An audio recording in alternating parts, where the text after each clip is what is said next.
What's up, Geeks of Doom? I'm Danny, and I'm here with a quick review of Coming to America, now streaming on Amazon Prime and starring almost everybody that you remember from the 1988 classic Coming to America. You have Eddie Murphy back as Prince, soon to be King Akeem. You have Arsenio Hall as his loyal servant Semi.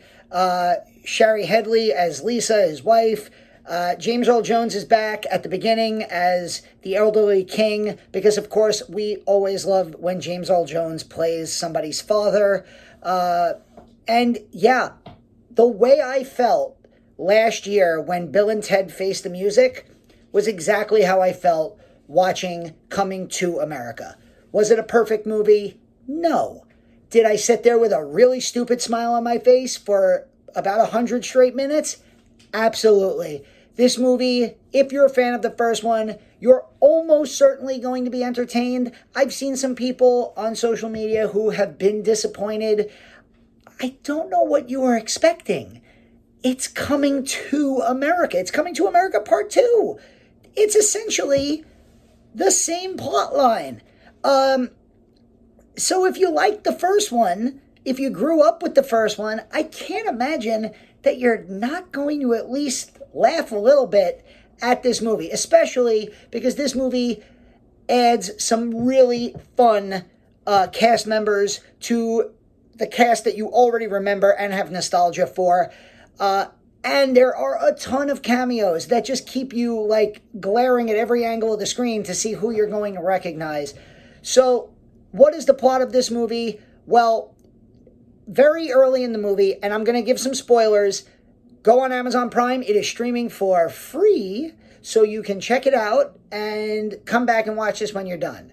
Okay? Spoiler warning over. So the plot line of Coming to America is Prince Akeem is very soon to become King Akeem. James Earl Jones is dying, and he decides, in one of my favorite scenes in the movie, to host a live funeral. He wants a funeral fit for a king, but he wants to enjoy it.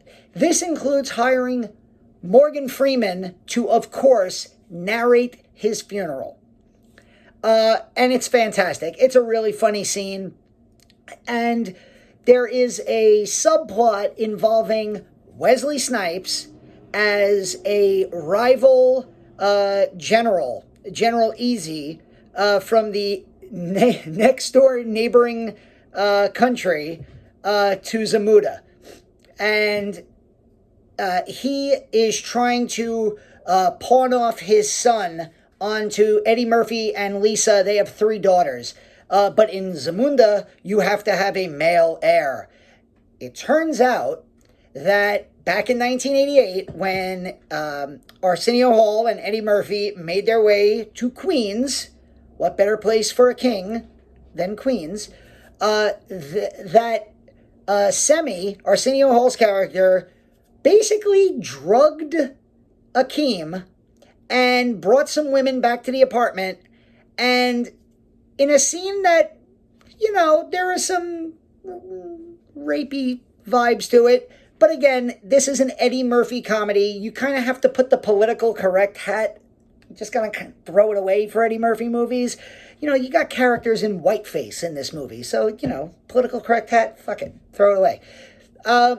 He ends up having sex with Leslie Jones. Leslie Jones is in this movie, and of course, she is freaking hilarious. We find out 30 years later that he has an illegitimate bastard son, Lavelle Johnson, played by Jermaine Fowler, and he is fantastic in this movie. And this movie is basically his journey about learning how to become the new prince of Zamunda. At the same time, there's a lot of plot details about, Eddie Murphy was so big in the first movie about defying his parents' wishes and going out and finding his own wife, finding true love. And now there's a lot of the same kind of issues here because his daughter has been basically groomed to take over as heir, but she's a woman, she can't. And there's a lot of family issues, and, you know, it all kind of resolves itself as you would probably expect. But again, it's consistently funny. It's consistently pretty heartwarming considering what you're watching. There are so many nostalgic callbacks to the original film, and there's a ton of new stuff. We mentioned Leslie Jones. Tracy Morgan plays Uncle Reem, and he comes with Lavelle and Leslie Jones back to Zamunda for some real funny scenes with him. He's got like a little fun rivalry with Semi, Arsenio Hall's character. And then there's just so many cameos, so much fun. You have En Vogue and Salt and Pepper doing a duet scene together. You have Dikembe Mutombo. You have little hints back to Trading Places, just like there were in, I won't spoil those, but look for those. There's one very clear one. You have Trevor Noah in a cameo.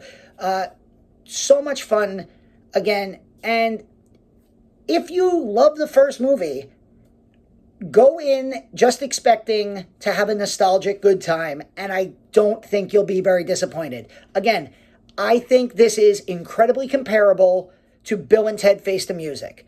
If you didn't like Bill and Ted Face the Music, and if you thought, why am I watching a Bill and Ted 3 in 2020? Then you might want to skip Coming to America. But if you really enjoyed Bill and Ted 3, and you like the nostalgia feels, and some of the new stuff that they threw in, then you'll probably like this movie, and I recommend it. I gave it 4 out of 5 stars because, like I said, I had a stupid smile on my face for about 100 straight minutes, and it's hard to argue with that. So kudos to Eddie Murphy. Kudos to the entire returning cast because they look like they have not aged a day. It is unbelievable. Eddie Murphy is 60 years old, and he looks like this movie was filmed like a year after the original. It doesn't make any sense. So this has been Danny from Geeks of Doom. Check out Coming to America. Leave a message in the comments. Tell me what you thought of it. And we'll see you soon. Bye.